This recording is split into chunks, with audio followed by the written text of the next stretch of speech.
आजकल एक नए इनोवेशन ने बहुत धूम मचा रखी है पूरे विश्व में और उसका नाम है, और आपने ज़रूर सुना होगा, चैट जीपीटी। चैट तो आप जानते हैं, जिस तरह हम चैट करते हैं, और जो जीपीटी है वो है जेनरेटेड प्री ट्रेंड ट्रांसफॉर्मर। नाम कॉम्प्लेक्स है मगर एक्चुअली ये सर्विस बिल्कुल कॉम्प्लिकेटेड नहीं है, इनफैक्ट बहुत ही आसान है। और मैं कोई भी टेक्निकल जार्गन यहाँ पे नहीं बोल के आपको एकदम साधारण भाषा में समझाऊंगी कि ये चैट जीपीटी क्या है। मेरे पर्सनल ओपिनियन में चैट जीपीटी आज की दुनिया का इतना बड़ा इनोवेशन आया है, जिस तरह से कुछ डेकेड्स पहले इंटरनेट आया था और जैसे कुछ समय पहले गूगल सर्च आया था, उससे भी बड़ा आर्टिफिशियल इंटेलिजेंस का ये एक नया प्रोडक्ट होगा। और मैं काफ़ी अपना पर्सनल मेरा बिलीफ ये है कि हम जिस तरह से जीते हैं आगे के जो दशकों में, वो काफ़ी चैट जीपीटी उसको बदल देगा। तो लेट्स स्टार्ट कि ये क्या है, किसने बनाया है और ये किस तरह से एक्सेस किया जाता है, क्या इसकी सर्विसेज है। तो वो मैं आपके साथ बिल्कुल साधारण मामूली नॉर्मल भाषा में आपको बताऊंगी। चैट जीपीटी एक्चुअली ये आर्टिफिशियल इंटेलिजेंस, आपने नाम सुना होगा कि मतलब ह्यूमन इंटेलिजेंस नहीं, एक इंसान की इंटेलिजेंस नहीं, एक कंप्यूटर के ब्रेन या कंप्यूटर के इंटेलिजेंस से जनरेटेड सर्विस होती है। इसको बनाया है एक रिसर्च लेबोरेटरी ने जिसका नाम है एआई ओपन, और इसमें जो इन्वेस्टमेंट किया गया था, एआई ओपन जो को फाउंडर हैं उसमें आपने ज़रूर नाम सुना होगा एलॉन मस्क का। आप जानते हैं काफ़ी समय तक वो richest man of the world भी रहे। एलॉन मस्क ऐसे भी ट्विटर को भी उन्होंने ख़रीदा है, तो वो आप जानते होंगे उन्होंने ही इसमें भी को फाउंडर के तौर पे काम किया है।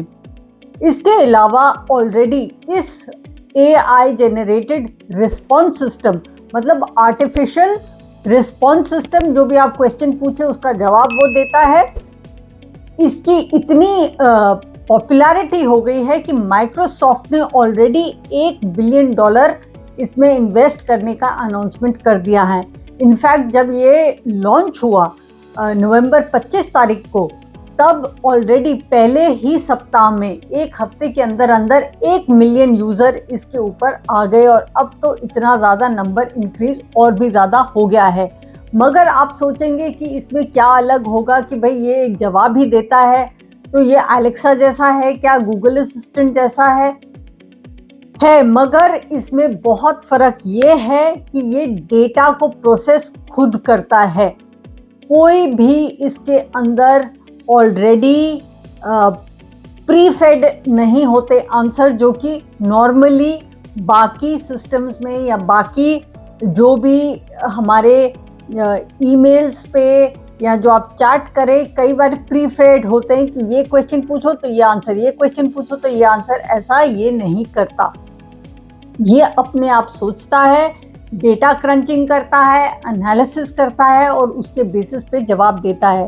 पहली बात तो ये है कि आप इसको एक्सेस कैसे करेंगे, इस चीज़ को मैं क्लैरिफाई कर दूं। आप सिर्फ अपना कंप्यूटर खोलिए, गूगल पे जाइए और लिखिए चैट जीपीटी, या आप लिखिए एआई ओपन, OPEN, सिर्फ इतना लिखिए तो ये आ जाएगा। आप इसको क्लिक कीजिए और क्लिक करने पे आप देखेंगे कि ये सर्विस का नाम, ये इसका साइट खुल जाएगा और आप वहाँ पे लिखा होगा ट्राई इट नाउ, उसको आप क्लिक कीजिए और आप तुरंत शुरू कर सकते हैं। कोई डाउनलोड की ज़रूरत नहीं, कुछ करने की ज़रूरत नहीं है, और ये फ्री है, टोटली फ्री ऑफ कॉस्ट है ये सर्विस।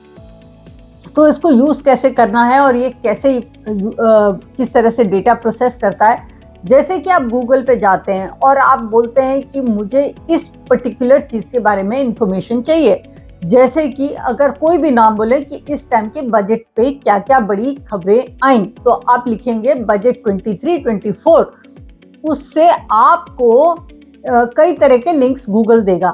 मगर ये एडवांस वर्जन इसलिए है कि अगर आप बोले कि इस टाइम बजट 23-24 में क्या क्या बड़े अनाउंसमेंट हुए, तो ये खुद ये जो सारे गूगल के लिंक्स आते हैं और बाकी तमाम इन्फॉर्मेशन को खुद ये स्कैन करेगा, उसके बाद खुद सोचेगा और आपके लिए एक रेडीमेड जवाब देगा। आपको लिंक्स पे जाके पढ़ना नहीं पड़ेगा कि अंदर क्या लिखा है।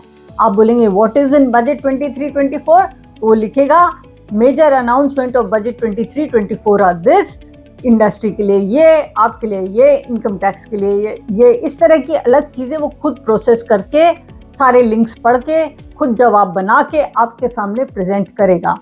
बिलियन ऑफ डेटा ये बहुत जल्दी प्रोसेस कर लेता है और कोई भी जवाब दुनिया में आप चाहें तो वो आपको देगा। आप कोई भी सवाल पूछिए कि मुझे यहाँ से नॉर्वे कैसे जाना है या वहाँ का वेदर कैसा है, कोई भी सवाल या बहुत कॉम्प्लिकेटेड क्वेश्चंस आपके जहन में हो वो भी आप पूछ लीजिए। कॉन्स्टिट्यूशन में फंडामेंटल राइट्स के बारे में क्या लिखा है, क्रिमिनल प्रोसीजर कोड के बारे में क्या लिखा है, कुछ भी आप पूछिए, वो अपने आप डेटा पूरे हजारों फाइल्स से खुद देखेगा। अपने आप इतना इंटेलिजेंट है कि वो जिस तरह का एक इंसान हो उस तरह से डेटा को वो एनालाइज करेगा और रेडीमेड जवाब निकाल के आपके सामने प्रेजेंट करेगा कि क्या आपने क्वेरी पूछी। ये नहीं कि 2500 लिंक हो और उनमें से आप खोजो कि क्या जवाब होगा, इस तरह का नहीं। ये ऑलरेडी एडवांस वर्जन इसलिए आप समझ गए होंगे कि गूगल से किस तरह से है, और इसमें कोई भी प्रीफेड आंसर नहीं है। ये नहीं कि स्टैंडर्ड आंसर मिलेगा आपको भी और आपके नेबर को भी। आप अलग अलग क्वेश्चन पूछिए या उसी सवाल को अलग ढंग से पूछिए तो वो अलग ढंग से हर इंसान को अलग आंसर देगा। तो ये एक रेवोल्यूशन इसलिए होने वाली है कि अगर ये टेक्स्ट में ऑलरेडी कर रहा है तो आगे आगे ये किस किस चीज़ में, विजुअल में, फिल्म प्रोडक्शंस में, बाकी कुछ और मैन्युफैक्चरिंग में खुद अगर प्रोसेसिंग करके चीज़ें होने लग गई तो इंसान काफ़ी हद तक रिडंडेंट होने का पोटेंशियल है। अगर मैं आपको इसके 2-3 फीचर बताऊं जिससे आप समझेंगे कि मैं क्या कह रही हूँ। अभी इसको फ़िलहाल सिर्फ आंसर ढूंढ के जवाब देना आता है। सपोज इसने सॉफ्टवेयर कोडिंग सीख ली चैट जीपीटी ने, तो हज़ारों लाखों सॉफ्टवेयर डेवलपर्स जो हैं उनकी नौकरी पे बनाएगी। क्योंकि ये अगर आप बोलें कि मुझे इस चीज़ के लिए सॉफ्टवेयर कोडिंग करनी है और वो फटाफट इधर उधर से ढूंढ कर अच्छा खासा कोड खड़ा कर दे तो फिर इंसानों की क्या ज़रूरत होगी। उसी तरह अगर आप सोचिए लीगल डोमेन में जाइए, आप इतनी बड़ी फीस देते हैं कि ये क्या क्या आर्ग्यूमेंट होंगे। तो एक अगर कोई बहुत ही टॉप कंपनी ने या टॉप पार्टी ने कोई लीगल केस लड़ना है तो एक पूरी बैटरी ऑफ लॉयर्स को वो हायर करता है। अगर नहीं करके 1-2 लॉयर जो बात करेंगे उनको हायर किया जाए, ये चैट जीपीटी में बोले कि इस केस में क्या क्या हो सकता है, वो सारी लीगल फाइलें ढूंढेगा और आर्ग्यूमेंट्स बना के आपको दे पाएगा। आप सोचिए कितनी एडवांस लेवल ऑफ इसकी थिंकिंग है। यहाँ तक कि कुछ लोगों ने ट्राई किया कि वॉटन बिजनेस स्कूल, जो कि टॉप बिजनेस स्कूल है अमेरिका का, उसमें इसको टेस्ट दिलवाने का किया और ये बी ग्रेड से पास भी हो गया, जो कि वहाँ पे बी ग्रेड मिलना अपने आप में बहुत ही कठिन काम है। इसीलिए पूरी दुनिया में एक और बहुत बड़ी दहशत है कि अगर इस को यूज़ करने लगे बच्चे तो बच्चे खुद कुछ भी नहीं पढ़ेंगे, सीखेंगे नहीं और सिर्फ चैट जीपीटी से अपने आंसर जवाब सारे क्वेश्चन के लिखते जाएंगे। और ये भी नहीं होगा कि आप पकड़ पाएंगे कि ये चैट जीपीटी से लिया गया आंसर है, क्योंकि चैट जीपीटी का मैंने आपको पहले भी मेंशन किया कि प्रीफेड आंसर नहीं होता।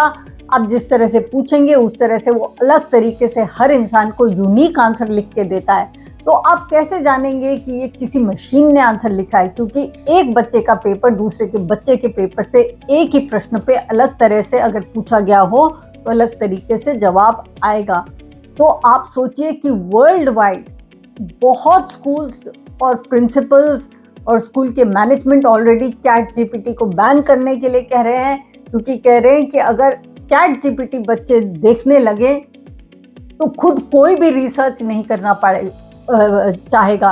वो क्यों चाहेंगे कि हम 4-4 किताब खोज के उसमें से कोई जवाब ढूंढें या सोचें, क्योंकि आपने चैट जीपीटी को बोल दिया तो वो तो हज़ारों किताबों 2 मिनट में ढूंढ के आपके लिए एक जवाब तैयार कर देगा। तो ये कुछ इस तरह के इश्यूज हो सकते हैं।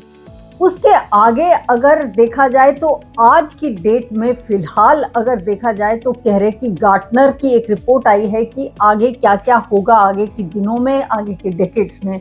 लोग कह रहे हैं कि फिलहाल काफ़ी काम जो ईमेल्स हम लोग ह्यूमन बीइंग लिखते हैं ऑफिस में, अभी फिलहाल 2% इस तरह के ईमेल होते हैं जो ऑटो जेनरेटेड होते हैं। मतलब जो आपने कुछ लिखा तो वापस आ जाए, जैसे कि मैं छुट्टी पे जा रही हूँ तो अपने आप आपके इनबॉक्स पे आ जाएगा। अगर आप किसी को मेल भेजें कि मैं छुट्टी पे हूँ, आप मुझे 10 दिन के बाद कांटेक्ट कीजिए। मगर आज की डेट का और आगे इतना फर्क हो जाएगा कि 30% मेल सोच के लिखेगा चैट जीपीटी केवल 3 साल के अंदर। तो आप सोचिए 5-10 साल में क्या होने वाला है।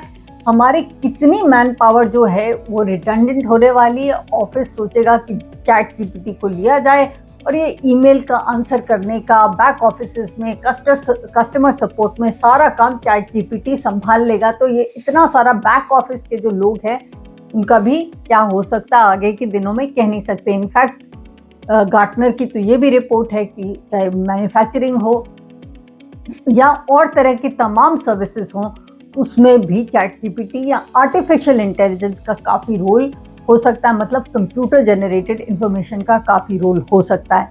मगर फिर भी अभी अर्ली डेज हैं, अभी तो ये लॉन्च ही हुआ है।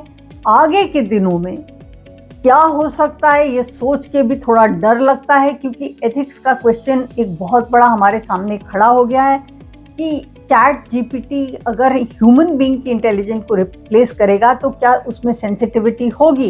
जैसे कि अगर उसने कोई ईमेल या एसे लिख दिया तो उसमें वो समझ पाएगा कि रेशियल इक्वालिटी, मतलब ब्लैक्स और वाइट पे कोई डिस्क्रिमिनेशन नहीं करना, या जेंडर के बेसिस पे डिस्क्रिमिनेट नहीं करना, या रिलीजन के बेसिस पे कोई कम्युनल कंटेंट नहीं देना।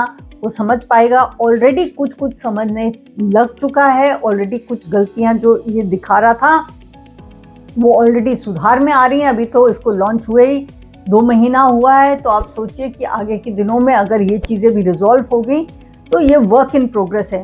मगर फिर भी एक खतरा ये है कि जैसे सोशल मीडिया पे लोगों ने ढूंढ के देख लिया how to make a bomb, how to commit suicide, और आप जानते हैं कि कुछ केस ऐसे सुसाइड के आए हैं जब लोगों ने लाइव फेसबुक लाइव पे सुसाइड कमिट किया, या कहीं से देख के कि किस तरह से सुसाइड करते हैं वैसे किया।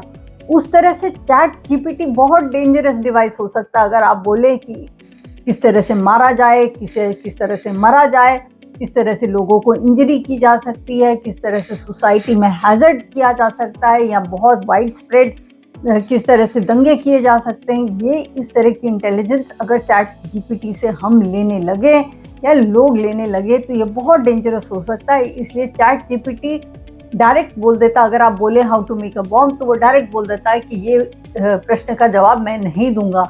मगर अगर आप टेढ़े मेढ़े तरीके से बोले तो ये हो सकता है कि ये स्लिप कर जाए और आपको जवाब देना शुरू कर दे, क्योंकि आफ्टर ऑल ये एक इंसान नहीं है, ये फिर भी एक कंप्यूटर की आर्टिफिशियल इंटेलिजेंस से जनरेटेड सॉल्यूशन है।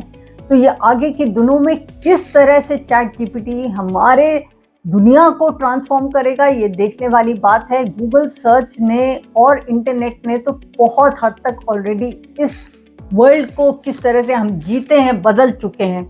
मगर चैट जीपीटी आप देखते रहिए, जैसे जैसे ये इवॉल्व करेगा वैसे वैसे नई सर्विसेज आएंगे, और धीरे धीरे जैसे ये पूरी वर्ल्ड में स्प्रेड होगी इसकी सर्विस, ये हो ही नहीं सकता कि हमारा जीने का तरीका सेम रहे। ज़रूर ही आगे के दिनों में ये एक बहुत ही ट्रांसफॉर्मेटिव फोर्स प्रूफ होगा।